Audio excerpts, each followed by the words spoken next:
कुछ ही पलों में पूरा शहर बर्फ में जम जाता है। लोग भाग भी नहीं पाते और वहीं खड़े खड़े पत्थर बन जाते हैं। ये कोई प्राकृतिक आपदा नहीं थी, बल्कि ये इंसानों की बनाई हुई तबाही थी। एक ऐसी मशीन जो पूरी दुनिया के मौसम को नियंत्रित करती थी, और अब वही मशीन पूरी पृथ्वी को खत्म करने पर उतर आई थी। इस खतरनाक मशीन का नाम था डच बॉय, जिसे दुनिया के सबसे होशियार वैज्ञानिकों ने मिलकर बनाया था और जिसका नेतृत्व जैक कर रहा था। इसका काम था ग्लोबल वार्मिंग और खतरनाक तूफानों से इंसानों को बचाना। अंतरिक्ष में बिछाए गए इसके हजारों सैटेलाइट्स पृथ्वी के चारों तरफ एक सुरक्षा कवच की तरह फैले हुए थे, जो पलक झपकते ही किसी भी तूफान या सुनामी को रोक सकते थे। पहली बार इस विशाल सिस्टम का इस्तेमाल शंघाई में आने वाले एक भयंकर बवंडर को रोकने के लिए किया गया था, और यह पूरी तरह से सफल रहा। देखते ही देखते वो बवंडर खत्म हो गया और लाखों लोगों की जान बच गई। ये देखकर पूरी दुनिया खुश थी, पर अमेरिकी सरकार जेक के इस कदम से सख्त नाराज हो गई। उनका मानना था कि जेक ने बिना अनुमति के इस शक्तिशाली मशीन को चालू करके उनके नियम तोड़े हैं। सरकार को कुछ सालों बाद इस मशीन का नियंत्रण पूरी दुनिया को सौंपना था, मगर कुछ भ्रष्ट नेता इसे एक हथियार की तरह इस्तेमाल करके दुनिया पर राज करना चाहते थे। जेक उनके इस गलत इरादे के बीच का सबसे बड़ा रोड़ा था, इसीलिए उसे इस प्रोजेक्ट से बाहर निकाल दिया गया। लेकिन जेक को असली झटका तब लगा जब उसे पता चला कि उसे निकालने का फरमान किसी और ने नहीं, बल्कि खुद उसके सगे भाई मैक्स ने सुनाया था। मैक्स उसी सरकार के लिए काम कर रहा था, और जेक को हटाकर अब वो खुद इस प्रोजेक्ट का नया बॉस बन चुका था। समय बीतता गया और अगले 3 सालों तक दुनिया में सब कुछ शांत रहा। कोई प्राकृतिक आपदा नहीं आई और सबको लगा कि अब धरती हमेशा के लिए सुरक्षित है। लेकिन ये शांति एक बहुत बड़े तूफान के आने से पहले का सन्नाटा था। एक दिन अचानक कुछ ऐसा हुआ जिसने अमेरिकी सरकार की नींद उड़ा दी। अफगानिस्तान का वो रेगिस्तान जो हमेशा अपनी भयंकर गर्मी के लिए जाना जाता था, वहाँ बिना किसी चेतावनी के भयंकर बर्फबारी होने लगी। कुछ ही पलों में तापमान इतनी तेजी से गिरा कि वहाँ के लोग भाग भी नहीं पाए और खड़े खड़े बर्फ का पत्थर बन गए। ये खौफनाक नजारा देखकर साफ हो गया था कि उस विशाल मशीन में कोई बहुत बड़ी खराबी आ गई है, क्योंकि इस मशीन को नियंत्रित करने की पूरी ताकत अमेरिकी सरकार के पास थी। इसीलिए तुरंत एक इमरजेंसी मीटिंग बुलाई गई। मीटिंग में सब डरे हुए थे कि अगर दुनिया को इस तबाही का पता चला तो हाहाकार मच जाएगा। अब इस खतरे को टालने का सिर्फ एक ही रास्ता बचा था। उस मशीन को सिर्फ जेक ही ठीक कर सकता था, क्योंकि उसके अलावा किसी और को उस सिस्टम की इतनी गहरी समझ नहीं थी। लेकिन सबसे बड़ी परेशानी ये थी कि उन्होंने ही जेक को प्रोजेक्ट से बाहर निकाला था। अब वो खुद जेक के सामने मदद मांगने नहीं जाना चाहते थे। इसीलिए उन्होंने इस काम के लिए जेक के भाई मैक्स को चुना और उसे ये जिम्मेदारी सौंपी कि वो किसी भी तरह जेक को मनाकर वापस लाए। मैक्स अपने भाई जेक को ढूंढते हुए फ्लोरिडा के एक सुनसान इलाके में पहुंचता है। जेक वहां दुनिया से पूरी तरह कटकर एक पुराने गैरेज में अपना वक्त बिता रहा था। दोनों भाइयों के बीच सालों से कोई बातचीत नहीं हुई थी, इसलिए जेक उसे देखते ही भड़क जाता है और उसे वहां से चले जाने को कहता है। पर मैक्स हार नहीं मानता और उसे बताता है कि डच बॉय में कोई बहुत भयंकर खराबी आ गई है। वो जेक को अफगानिस्तान में हुई उस खौफनाक तबाही के बारे में बताता है, जिसे सुनकर जेक अंदर से हिल जाता है। मैक्स उसे समझाता है कि अगर उसने इस मशीन को तुरंत ठीक नहीं किया तो पूरी पृथ्वी पर एक साथ इतने भयंकर तूफान आएंगे कि एक जियोस्टॉर्म पैदा हो जाएगा, एक ऐसा महाविनाश जो चंद घंटों के अंदर धरती से इंसानों का नामो निशान मिटा देगा। जेक को अपने भाई और सरकार पर अभी भी बिल्कुल भरोसा नहीं था, मगर वो अपनी बनाई हुई मशीन को इस तरह बेगुनाह लोगों की जान लेते हुए नहीं देख सकता था। आखिर में इंसानियत की खातिर जेक मान जाता है, लेकिन वो मैक्स के सामने एक शर्त रखता है कि अंतरिक्ष में जाने के बाद वो किसी नेता का आदेश नहीं मानेगा, बल्कि अपने तरीके से काम करेगा। दूसरी तरफ अंतरिक्ष स्टेशन पर एक बहुत ही खौफनाक घटना घटती है। वहां मौजूद एक वैज्ञानिक उस अफगानिस्तान वाले सैटेलाइट का सारा डेटा चुपचाप एक हार्ड ड्राइव में इकट्ठा कर रहा होता है। उसे शक था कि यह कोई मामूली तकनीकी खराबी नहीं है, बल्कि किसी ने जानबूझकर उस सैटेलाइट के सिस्टम के साथ छेड़छाड़ की है। पर इससे पहले कि वो ये जानकारी किसी और को बता पाता, उस कमरे के सारे दरवाजे अपने आप लॉक हो जाते हैं। वह बुरी तरह घबरा जाता है और तभी अचानक उस कमरे का बाहरी दरवाजा खुल जाता है, जिससे वो वैज्ञानिक सीधा अंतरिक्ष के खतरनाक और ठंडे वैक्यूम में बाहर खींच लिया जाता है। पलक झपकते ही उसकी एक बेहद दर्दनाक मौत हो जाती है। सभी लोगों को लगता है कि यह सिर्फ एक भयानक हादसा था, लेकिन असल में उस वैज्ञानिक को बड़ी ही बेरहमी से मारा गया था, ताकि डच बॉय का वो काला सच दुनिया के सामने कभी ना आ सके। इधर धरती पर खतरा और भी भयानक रूप ले चुका था। हांगकांग शहर में जमीन का तापमान तेजी से बढ़ने लगता है। जमीन के अंदर बिछी गैस पाइपलाइनों में भयंकर दबाव बनता है और वो एक एक करके जोरदार धमाकों के साथ फटने लगती है। बड़ी बड़ी इमारतें ताश के पत्तों की तरह ढहने लगती हैं और देखते ही देखते पूरा शहर आग के गोलों में तब्दील हो जाता है।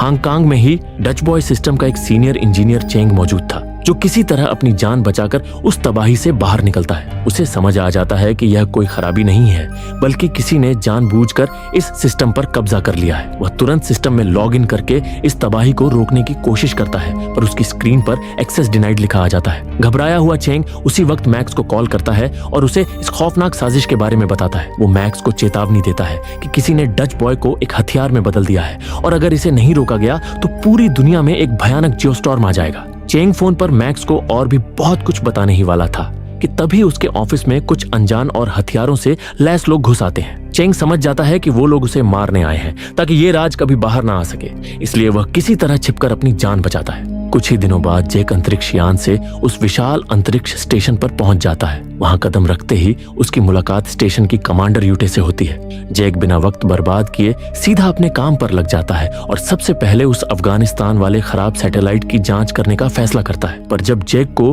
उस वैज्ञानिक की मौत के बारे में पता चलता है जो अंतरिक्ष के वैक्यूम में खींच लिया गया था, तो उसका शक यकीन में बदल जाता है। जैक खुद एक बहुत काबिल इंजीनियर था और वो ये बात अच्छे से जानता था कि वो दरवाजा अपने आप नहीं खुल सकता। उसे समझ आ जाता है कि उस वैज्ञानिक की मौत कोई मामूली हादसा नहीं थी, बल्कि उसका बहुत ही चालाकी से कत्ल किया गया था, क्योंकि शायद उसने इस भयानक साजिश का असली सच जान लिया था। जैक को अब यह साफ हो चुका था कि डच बॉय में कोई भी तकनीकी खराबी नहीं है, बल्कि स्टेशन पर मौजूद किसी इंसान ने ही सिस्टम के साथ छेड़छाड़ करके इस तबाही को शुरू किया है। सबसे डरावनी बात तो ये थी कि वो गद्दार कोई और नहीं बल्कि उन्हीं के बीच मौजूद था। अब अंतरिक्ष स्टेशन पर मौजूद हर एक इंसान शक के घेरे में था और जैक के पास इस साजिश को बेनकाब करने के लिए वक्त बहुत तेजी से खत्म होता जा रहा था। इधर धरती पर चेंग किसी तरह अपनी जान बचाकर हांगकांग से अमेरिका पहुंच जाता है और मैक्स से एक सीक्रेट जगह पर मिलने का फैसला करता है। चेंग बहुत डरा हुआ था और उसे पता था कि कोई उसका पीछा कर रहा है। जैसे ही चेंग इस पूरी साजिश के पीछे छुपे मास्टरमाइंड का नाम मैक्स को बताने के लिए आगे बढ़ता है, तभी कोई उसे पीछे से सड़क की तरफ धक्का दे देता है। इससे पहले कि चेंग कुछ समझ पाता, एक तेज रफ्तार कार उसे बुरी तरह कुचलते हुए निकल जाती है और वह बहुत बुरी तरह घायल हो जाता है। लेकिन मरने से ठीक पहले वह मैक्स के कान में बस एक ही शब्द कह पाता है, जियूस। चेंग का खून से लथपथ शव देखकर मैक्स अंदर से दहल जाता है। अब वह बुरी तरह उलझ चुका था कि आखिर ये जियूस है कौन और वह डच बॉय को एक खौफनाक हथियार क्यों बनाना चाहता है। अंतरिक्ष स्टेशन पर जैक और कमांडर यूटे यह पता लगाने की कोशिश कर रहे थे कि हांगकांग में इतनी बड़ी तबाही कैसे हुई।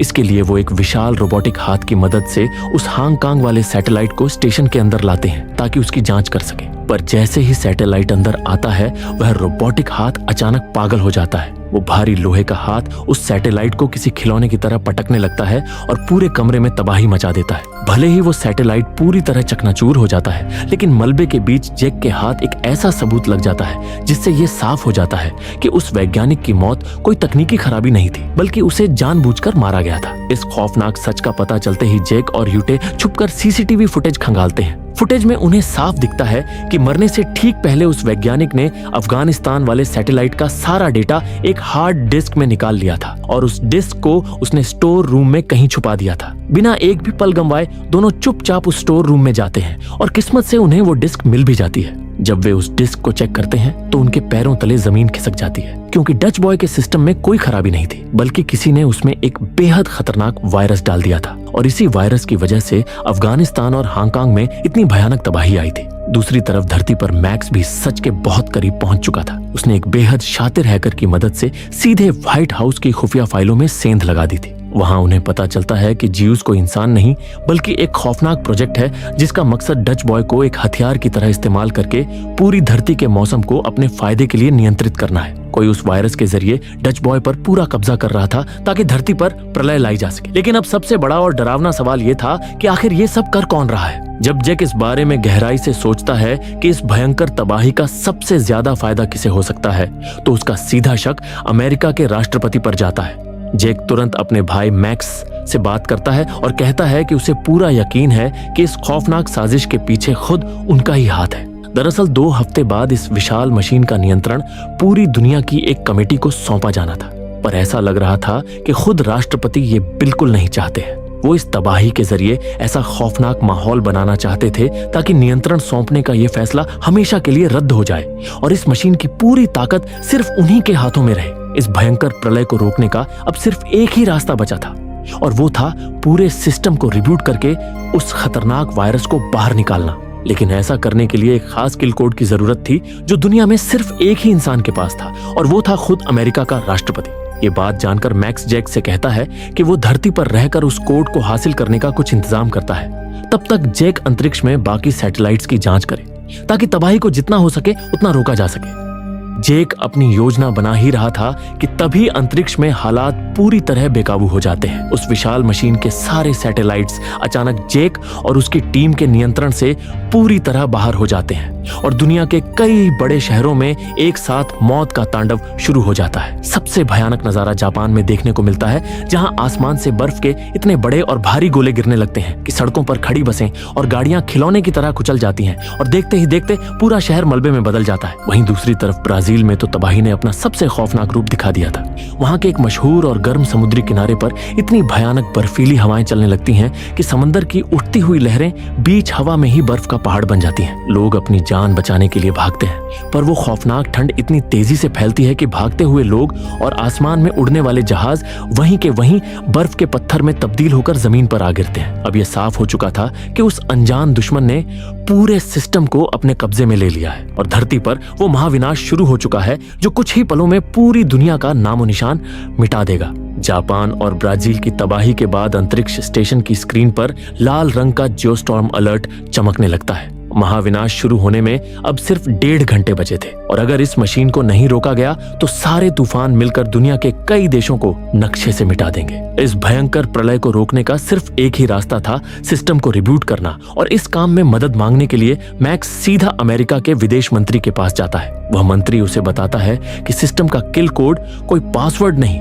बल्कि खुद राष्ट्रपति के फिंगरप्रिंट है। लेकिन बातचीत के दौरान ही मैक्स को एक ऐसा खौफनाक सच पता चलता है जो पूरी कहानी पलट देता है। मैक्स को समझ आ जाता है कि इस साजिश के पीछे राष्ट्रपति नहीं बल्कि खुद वो विदेश मंत्री ही है। वो गद्दार इस तबाही के जरिए सभी बड़े नेताओं को मारकर पूरी दुनिया का सबसे ताकतवर इंसान बनना चाहता था। ये जानने के बाद कि विदेश मंत्री ही असली दुश्मन है, मैक्स के पास अब दुनिया को बचाने के लिए सिर्फ एक ही खतरनाक रास्ता बचता है। उसे हर हाल में दुनिया के सबसे सुरक्षित इंसान को उसी के गार्ड्स के बीच से अगवा करना ही होगा।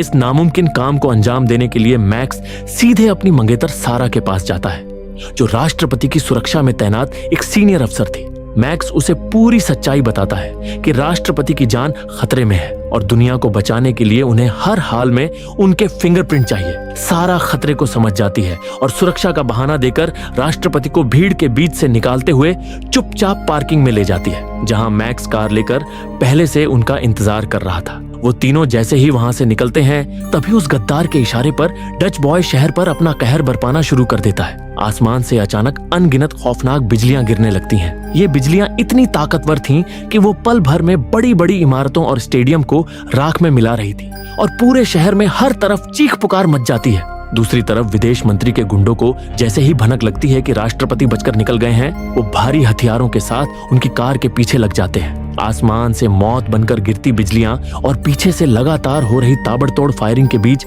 सारा पूरी तेजी से कार को भगाते हुए आगे बढ़ती है। इसी जानलेवा भागदौड़ के बीच मैक्स कार के अंदर ही राष्ट्रपति को विदेश मंत्री की गद्दारी का पूरा सच बता देता है, जिसे सुनकर वो बुरी तरह हिल जाते हैं। अब उनका सिर्फ एक ही मकसद था, किसी भी तरह उन गुंडों से बचकर निकलना और राष्ट्रपति के फिंगरप्रिंट का इस्तेमाल करके उस महाविनाश को रोकना। सारा अपनी बेहतरीन ड्राइविंग और सीक्रेट एजेंट की ट्रेनिंग का इस्तेमाल करके उन गुंडों की कारों को चकमा देकर तबाह कर देती है। इसके बाद वो तीनों तेजी से उस कमांड सेंटर की तरफ बढ़ते हैं, जहां से डच बॉय का सिस्टम रिब्यूट किया जा सकता था। तभी अचानक रास्ते में वो गद्दार मंत्री राष्ट्रपति की लोकेशन ट्रैक करते हुए अपने गुंडों के साथ सामने आ जाता है और उनकी गाड़ी पर सीधा ग्रेनेड से जोरदार हमला कर देता है। धमाका इतना भयानक था कि गाड़ी के परखच्चे उड़ जाते हैं। मंत्री को लगता है कि वो सब मारे गए, लेकिन तभी उसके पीछे से सारा और मैक्स पुलिस बल के साथ आ जाते हैं। असल में सारा उस गद्दार मंत्री से एक कदम आगे थी और उसने रास्ते में ही चालाकी से अपनी गाड़ी बदल ली थी। इससे पहले कि वो गद्दार कुछ समझ पाता,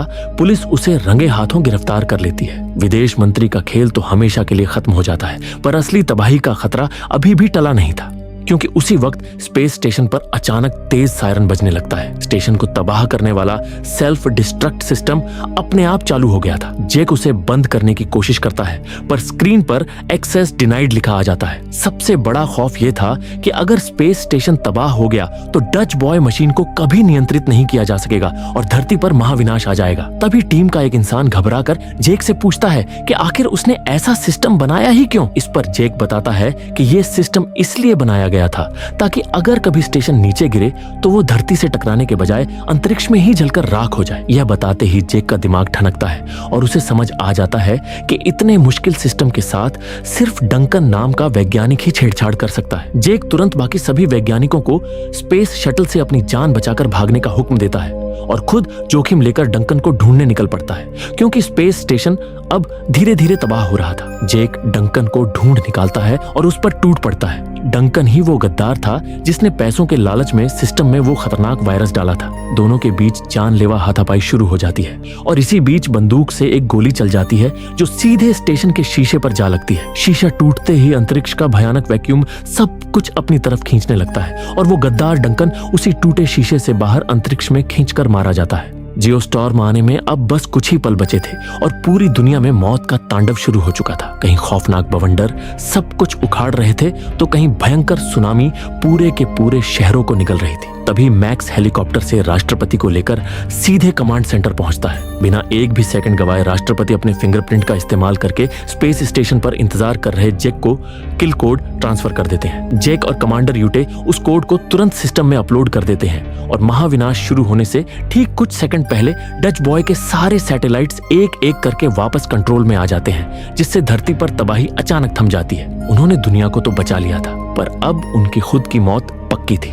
स्पेस स्टेशन पूरी तरह तबाह होकर टुकड़ों में टूट रहा था और जेक और यूटे खुले अंतरिक्ष में आ चुके थे। धरती पर बैठे मैक्स और बाकी सबको यकीन हो जाता है कि वो दोनों मारे गए, लेकिन जेक इतनी आसानी से हार मानने वालों में से नहीं था। वो अपनी जान की बाजी लगाता है और अंतरिक्ष में उड़ रहे एक रिप्लेसमेंट सैटेलाइट के अंदर यूटे को लेकर किसी तरह घुस जाता है। स्पेस स्टेशन के बम की तरह फटने से ठीक एक पल पहले वो सैटेलाइट उन्हें लेकर मौत के मुंह से सुरक्षित बाहर निकल जाता है। उस सैटेलाइट के अंदर पहुंचते ही जेक बिना वक्त गंवाए धरती पर एक इमरजेंसी सिग्नल भेजता है। धरती पर कमांड सेंटर में जहां हर कोई उन्हें मरा हुआ समझकर उदास था, तभी स्क्रीन पर उनका वो सिग्नल चमकने लगता है, जिसे देखकर मैक्स की आंखों में खुशी के आंसू आ जाते हैं। तुरंत पास ही मौजूद एक स्पेस शटल को उस सैटेलाइट से जुड़ने का कमांड दिया जाता है और दोनों को मौत के उस अंधेरे से सुरक्षित बाहर निकाल लिया जाता है। इस तरह पूरी दुनिया को एक खौफनाक महाविनाश से बचाने वाला जेक आखिरकार सही सलामत अपनी धरती पर लौट आता है। जब जेक और मैक्स एक दूसरे के गले लगते हैं तो वो सिर्फ दो भाइयों का मिलन नहीं था, बल्कि इंसानियत की एक ऐसी जीत थी जिसने आसमान से बरसने वाली मौत को भी